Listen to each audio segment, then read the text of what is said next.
Hindi ka nagulat. Ayan, hindi ka nagulat. Hindi pa ako nagulat.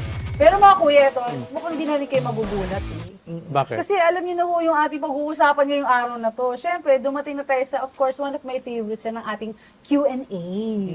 Okay. Opo. Kasi siyempre, yung ating mga nanonood, na mahal po natin, talaga pong masaya sila nagbibigay ng kanilang mga comments, mga suggestions, and questions. Oh, maganda So, yun. mga kapatid, ready na po ba kayo? Tatanungin ko na ho ang ating mga kuya. Contestant number 1. Ay, hindi. Question number 1 pala. Okay. Okay, ito po yung question, mga kuya. Galing po siya kay at Obel Retamlab 5238. Ayan. Pwede po bang lumipat ng D group kung di ko type yung way of leadership ng D leader ko? Kaso, paano ako lilipat kung yung mga ibang available D leader sa area namin ay close friends din niya at ayaw akong i-adopt sa group nila? Paano kung mas gusto ko pang taga-ibang lugar na lang maging D-leader ko? Mali po ba yun? Gusto ko sanang mag-start ng home fellowship dito sa locality namin. Kaso, walang magdi-disciple muna sa akin. Ayan. Nakakatuwa naman mga kuya kasi talagang about discipleship pala ito. Yun. Pwede kung sa pwede, lilipat ka, walang problema yon. Pero kung it's just a matter of style, ng mga preference, bakit? Ano bang gusto mong style? Ano bang, kasi kung style lang, hindi masyadong malaking dahilan para lumipat ka ng iba. Kasi intindihan mo kung ano yung ginagawa ng D-group leader mo.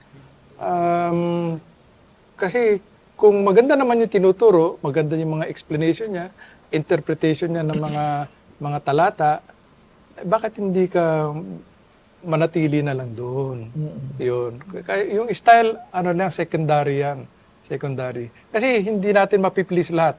Malay mo, kung ikaw rin nag-lead ng iyong D-group, yung style mo hindi sang-ayon ng mga ibang miyembro, siyempre, ayaw mo rin sila ng lumipat-lipat dahil lang doon sa style. Okay. Anong sabi mo? Alam niyo, tama yung sinasabi ni Kuya Erwin, no? Pero isang bagay na intindihan mo, nasabi mo ba yung iyong, somehow do sa leader, kung bakit di mo type yung kanyang style?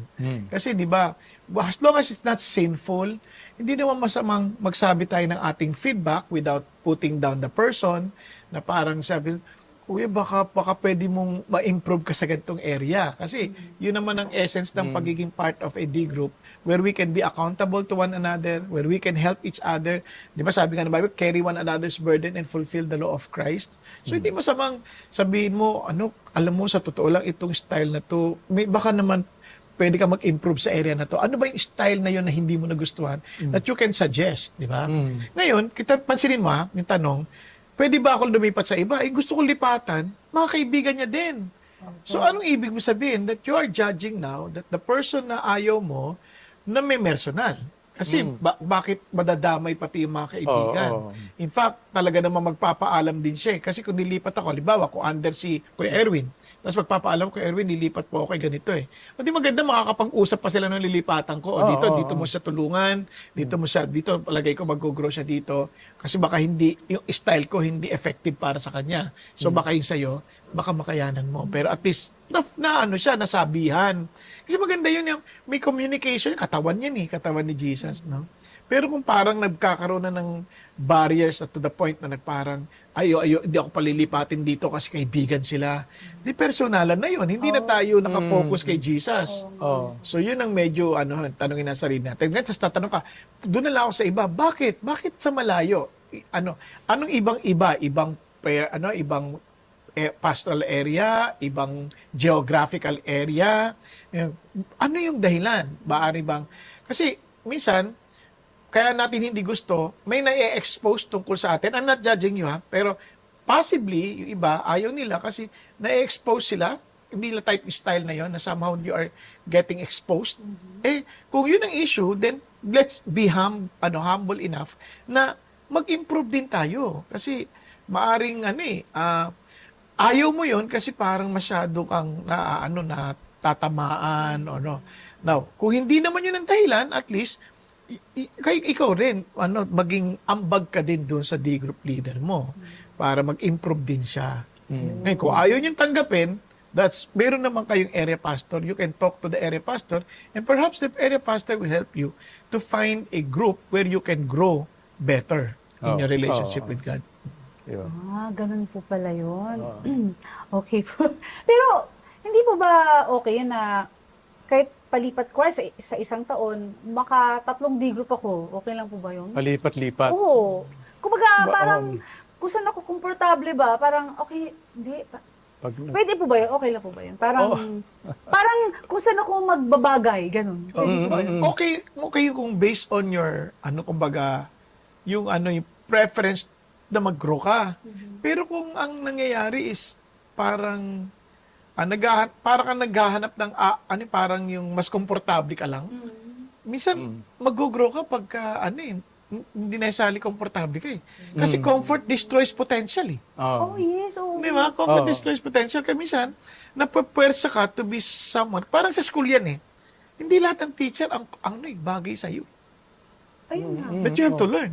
Di ba? Tama yun. Tsaka, yung mga palipat-lipat, it could be good kung talaga nag-grow ka. Kasi ang natin is, kung saan ka mag-grow. Pero kung may yung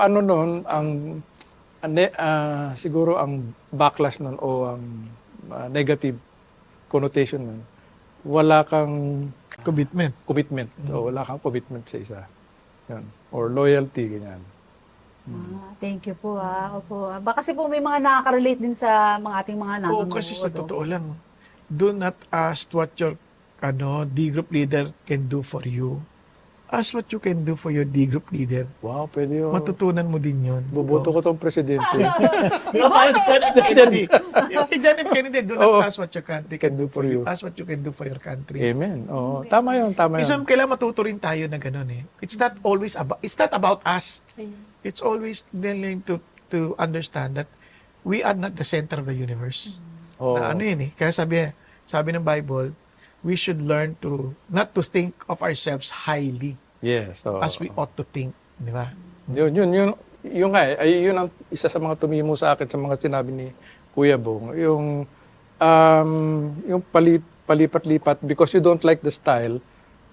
It says something about yourself eh. Ikaw ang inuuna mo na sarili mo eh. Yung style eh. Learning is not about yung comfort. Yun ang sinabi ni Kuya Bong, to which I agree. Yan. Thank you po mga kuya. So, I'm sure po nakatulong naman po yung payo ng ating mga kuya. Kaya mga kuya, second question na po. Okay lang po ba? Sige. Okay po. So, galing naman po ito kay @Imelda Newell 6385. Hello po. Meron po akong tanong. Malayo man sa topic, sana po masagot nyo please. Kadalasan po, sinasabi na di aksidente na ikaw ay dinala ng Panginoon sa isang lugar o pangyayari sa buhay ng isang tao. Ito ay planado na ng Panginoon. Ang tanong, paano naman po yung sinasabi free will na ibinigay ng Panginoon sa atin na meron tayo freedom na mamili kung anong gagawin natin? Kung planado na ng Diyos lahat na nangyayari sa atin, bakit meron pa tayong free will? Nalilito lang po. Sana masagot niyo po, please. Naku, mabigat na tanong. Mabigat na kasi kung dinala ka, kunyari, ayun ang parang context niyan eh. Dinala kayo sa isang tao, para bang natalakay na natin to sa isang episode, yung God's Best eh. Meron ba pinili ang Diyos para sa atin? O meron ba itinakda ang Diyos na gagawin natin? May free will o wala tayong choice?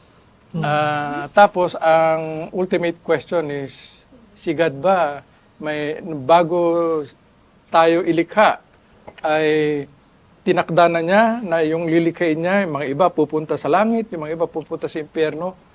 Yun ang hahantungan itong tanong na ito eh. Is there free will or does God predestine everything? The truth is, God is in control. Pero yung control na sinasabi natin, yung mga iba, ang pananaw sa control is parang puppet lahat ng strings pinupul ni God. Pero sa Bible, hindi naman ganyan eh. Dahil meron pag nakabasa ka ng talata ng mga whatsoever, whosoever, for God so loved the world, gave His only begotten Son. At whosoever, ibig sabihin, kahit na sino. O come to me, all you who are heavily laden. O come to me. Invitation yun eh. Ibig sabihin, bakit sasabihin ni God o ni Jesus? Ba't siya mag-i-invite kung predestined ka na? Nakatakda na yung gagawin mo. Para sa akin, is there such a thing as predestination? Sa Bible, yes. May word na predestination. Kaya lang yung predestination has something to do with your relationship with God. Not necessarily yung salvation. Yung sa Ephesians, mababasa mo doon, predestined to adoption as sons. And sa Romans, predestined to be conformed to the image of His Son. So, ibig sabihin ng predestination dito, predestination is applicable only to those who believe. Sila ang predestined to be adopted, to be conformed to this image of His Son. Pero yung the rest, they are not predestined to go to hell. Meron pa rin silang choice. Yan. May freedom of choice pa rin tayo. May free will. Yan. Isang extreme yung God is so sovereign, kontrolado niya lahat. Kung ganon, God has already foreordained me to contradict your So, wala tayong dahilan para magalit sa isa't isa kasi predestined na tayo para sa mga gawain natin eh. On the other hand, yung sobrang choice natin, we have freedom to choose whether to accept Jesus Christ, Lord or Savior or not, regardless of yung participation ni God doon, hindi naman tama yun. Kasi yun, belief is part of God's work, yung belief natin, repentance is also God's work. So, doon tayo sa middle. There is both predestination and there is also free will. Yun yung sa akin. Mabigat na tanong yan. Oo nga, tanong nyo na lang kay Kuya Bong. Thank you, Kuya Erwin. Hindi, alam mo, isang bagay lang. For example, you are free to choose whatever you want to do in life. But you're not free to choose the consequences or the result of your Amen. choices. Amen. Oh. So that's something predestined eh. Kumbaga, Ayun. yung resulta, pag pinili mong to go south, for sure you'll go south. Hindi ka pwedeng sa-south ka, tapos ina-expect mo mag-north ka. Di ba? Kaya sabi ng Lord, if you choose the narrow road that leads to life, don't expect that when you enter the broad road, it will lead you to life. It will lead you to destruction. Yung iba kasi tao gusto nila, nasa broad way sila, pero ang resulta gusto nila yung narrow. Yung life. Hindi uubra yun. Kumbaga, may choice ka pa rin, in a sense. You choose God and you reject God. So, hindi pa pwedeng you rejected God, tapos ina-expect mo God will accept you. Di ba? Hindi uubra eh. Parang yun eh. Malaking disconnect yun. At yun ang problema ng marami. They claim to have chosen God, and yet their lifestyle, the way they decide in life, pakontra kay God. And yet they sabihin lang, predestined na ako eh. Parang it became licentiousness sa sin. Kasi nga, hindi mo naintindihan yung may choice ka, pero hindi mo pwedeng piliin yung result ng choice mo. Correct.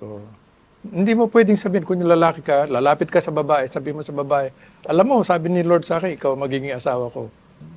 Paano pag sinabi niya, ba't walang sinabi si Lord sa akin? Ikaw lang nagsasalita pag ganon. Ano yun eh. Kaya parang sinabi ni Lord, di ba? Sabi, si Jesus ang paraan, walang iba. Tapos, you chose your own way. Do you think you will be saved kung hindi dahil kay Jesus? Si Jesus lang. Walang ibang paraan. Pero Kuya, may tanong po. Okay lang. Okay lang. Sige, kaya nakapatanong na. Ayaw, nagtutunan ka na namin. Alam ko naman kung pinapatawad yun ako. Di ba mga Kuya, kasi syempre, kunwari, in-accept ko na si Christ. Meron po bang mga ganito na, in-accept ko na si Christ. Tapos, as I go my way, I'm not even aware that I'm already sinning. I'm not aware that I'm sinning against God. But I accepted Christ. Iba yung aware, hindi ka aware, you will be aware in a sense. Kasi tuturuan ka ng Diyos eh. May Holy Spirit eh. Opo. Diba? Magbabasa ka ng kanyang word, di malalaman mo. Ang masama, yung you accepted Christ, anong ibig mong sabihin na you accepted Christ? Did you accept Him as your fire insurance para hindi ka mapunta sa impyerno? Or did you accept Him as recognizing that He is indeed the Lord who saved you? Kaya ngayon that I belong to Jesus, I need to live where Jesus wants me to live. And to act the way Jesus wants me to act. Kasi siya na, kung magaganto yan, always go back to the very beginning. Yung ang tawag dyan, yung, kung ano yung sinimulan. For example, when God said, do not eat the fruit of the knowledge of good and evil. So, ang implication, you take me as your God na will determine what right and wrong for you. What is right and wrong for you. And ni-reject mo kasi you want to be like God. Di ba? Na you will determine by yourself, for yourself, yung what is right and what is wrong. So, nagrebelde ka sa Diyos. Ngayon, now that you are being reconciled to God, binabalik mo yung where God should be in your life. Di ba? Kaya, ngayon, Lord, you now determine what is right and wrong for me. Meaning, ikaw na yung Panginoon. Kayo talaga yung mag-reign ulit sa akin. Yun ang ibig sabihin ng I accepted Christ. Ngayon kasi ang problema, when you say I accepted Christ, what do you mean? Oh. Yes. Kasi may follow-up gusto po ako. Okay lang po. Okay lang. Wala na ako kayong magagawa eh. Grabe naman po. Hindi kasi mga tungkol naman sa belief.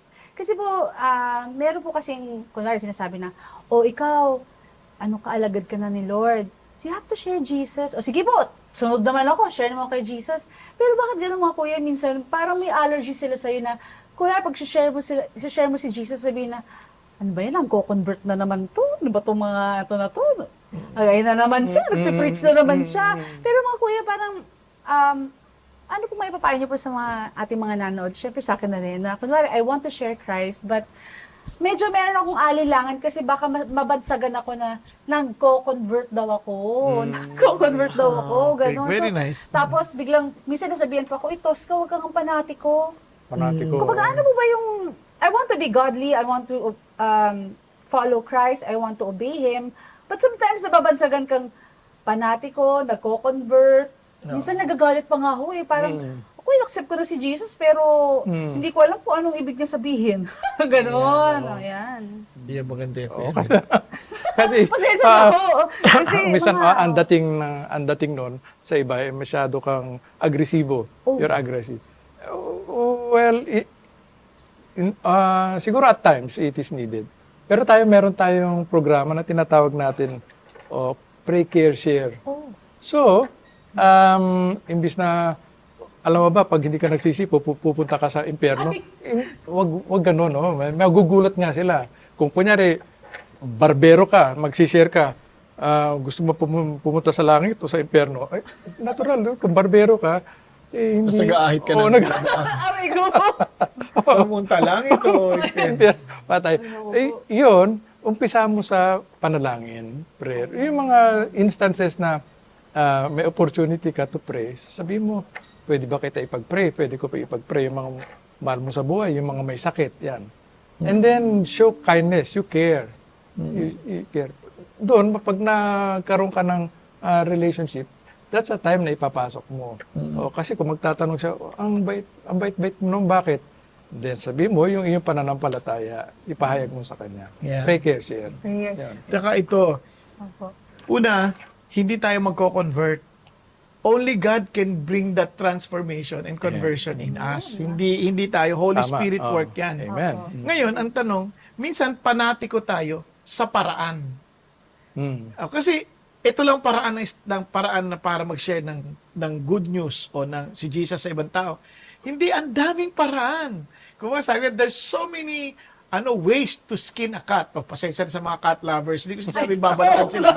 Pero what I'm saying is, that's an expression na maraming paraan to do things. Hindi naman isang bagay lang. Pag sinabi mo, dito ka lang enthusiastic sa bagay na to, and you forget all the other ways, sayang naman. Kaya minsan nami-misinterpret tayo. Di ba? Una, isip natin, preaching. Pero hindi nakikita yung sa gawa na nagmamalasakit tayo sa kanila. Di ba? For example, kung nakita nila sa atin na nagmamalasakit tayo sa kanila, then when we discuss about something eternal, alam nila na you're very concerned about their eternity. Pero yung temporal na pangailangan, hindi ka concerned. Tapos, pag-uusapan mo eternity, parang, anong butsi mo para magsalita about that? Hindi ko nga nakitang nagmamalasakit ka sa akin. Oo nga. Di ba? Kaya maraming tao, hindi nila naririnig yung sinasabi natin because our actions are too loud. No, talaga a complete opposite. Ayun. Tama. Kaya importanteng malaman mo na baka hindi naman sila galit sa iyo dahil sa yung mensahe, yung paraan ng pagkakasabi, paraan o timing ng pagsabi. Minsan kasi rin tayo, panatiko tayo in a sense na parang yan lang yung paraan. Other ways are not acceptable. Mali na yon. Pinipilit natin. Oo. Pinipilit. Oo, hindi mo kailangan pilitin. Si Lord lang nang pwede mag-convert. Hindi Oo naman nga, tayo. tama yun. Naalala ko tuloy yung sinabi ng tatay ko nung buhay pa siya. Sabi niya, ikaw, Tosca, huwag mo akong pinipreach na. Naku, naano ako. Sabi ko, naku. So, medyo careful. Tapos minsan, huwag mo akong papadala ng Bible. Hindi naman yung daddy ko. Pero may iba parang, Tosca, huwag mo akong papadala ng Bible verse, ha? Nagagalit sa akin. So, parang, alam mo, parang gusto mong mag-share. Pero, ito po, mga ko, hindi ko makalimutan. Di, syempre, nung a few days bago pumanaw na yung aking father, hindi ko makalimutan yung moment na yun. Pauwi na kami nung asawa ko, si Mike. Tapos biglang sabi ng daddy ko, Tosca, po, Papa, bakit po? Thank you, ah. Ang laman po nun. Parang ang lalim. So parang I believe that, I think, na-share ko si Jesus doon. Yung time na yun. And then, a day before he passed away, God impressed upon me to pray, and then we pray the prayer na yung ask forgiveness, prayer of acceptance. He accepted Christ. And then the next day, pumanaw na po siya. So, I praise God because at least nakinig ako na hindi ko masyado siyang binombard ng, yun nga po, parang pinipilit ko. Pero I think my dad was that type of, yung tinitingnan niya kung ano yung ginagawa mo. Tama po ba? Yung ba yun? Oo, tinitignan tayo. It's not more of your words. Kaya but- maraming ganyan. Hindi naman sila asar sa gospel. Asar lang sila sa paraan natin. Parang wala sa tamang lugar. Oo nga. Oo. Wala sa tamang lugar. Kaya magiging maingat din tayo. Kasi if we care for the people, we can be creative. Yes. Paano mag-express yung pagmamahal na yon. Importante yon. Kaya nga, maging si Jesus, pansinin mo, iba-iba paraan niya how to deal with people. Correct. Iba yung paraan niyang pakikipag-usap sa Good Samaritan. Iba paraan niya kay Peter. Iba-iba. Hindi pare-parehas. So, hindi kahon na parang ito Hindi, lang. walang di kahon. Mga kuya, thank you po kasi syempre ayoko naman masabihan na panatiko ako, but I wanna share Jesus. There's nothing wrong to be fanatic. Wala. Ano yung difference ng maka-Diyos ang fanatic? Ano ba yan? Ang pagiging fanatic kasi is being zealous or passionate for something. Okay. Kaya lang, dapat, if you're passionate for Jesus, there's nothing wrong about that. Pero if you're passionate for the methods in proclaiming Jesus, yun ang nagpapasama kasi Yes. passionate ka. Passionate ka in methods, in declaring, for example, your praises to God. Hindi, maraming paraan ng Diyos eh. Kaya na, you are to worship Him in spirit and in truth. Kasi dati, isang lugar lang eh. Either Jerusalem, sa mga Samaritans, Gerizim. Hindi, huwag kang panatiko doon, na parang pag wala ka na doon, di ka na makaka-worship. Diba? Sabi ng Lord, time will come that the Lord will seek what? True worshipers who will worship Him in spirit and in truth. Thank you po. Actually, sige po, Kuya Erwin. Baka Yun, may yung gusto fanatiko, po- yung tama yun. Dalawang klase yun eh. You are a fanatic for a particular method and you are a fanatic for a person. Ang tunay na fan, kunyari, fan ka ni Elvis Presley, magiging kamukha mo si Elvis Presley. Kung fan ka ni Rico J, magiging kamukha ka rin ni Rico J. Oo nga, parang si Pastor Bong, si Kuya Bong po, hawig po sa tatay ko eh. Ganun ba? No? Di ba po, sumali ko kayo sa singing contest, kinanta Huwag mo niyo. na ipaalala. Wala akong kapalaran. Hindi po mga kapatid, okay, baka okay lang naman. Kasi Oo, sumali ko sa oo. singing contest si Kuya Bo. Oo, narinig ko yung tatay mo. Kanya kapalaran. Oo. Hindi ako pinalad. Pero siya, yung tatay mo, ano siya, sabi niya, gwapo siya nung araw. No, Ngayon cute na lang. Ganon din. naalala ko po nung last week, sabi niyo po, Kuya Bong, di ba yun nga po yung kinagusnan yung pogi kayo? Hindi. Ay, Bakit ba Kaya, wala ko mga kamay. Ayan, yay! So, Oo. mga kuya, so, ayan. Na-speechless na talaga ako. Kasi nga walang kapalaran. Natuwa naman ako, Oo. Kuya Bong, na thank you, kinanta niyo pa yung awitin ng tatay ko. Bungad lang. Bungad. Kasi nakakahiya eh. Para nasira ako sa Hindi daddy ko. hindi mo talaga. So, pagkatapos niya ako naman, macho go pito. yes! Ang macho gupito ng payong kapatid, Kuya Arwin!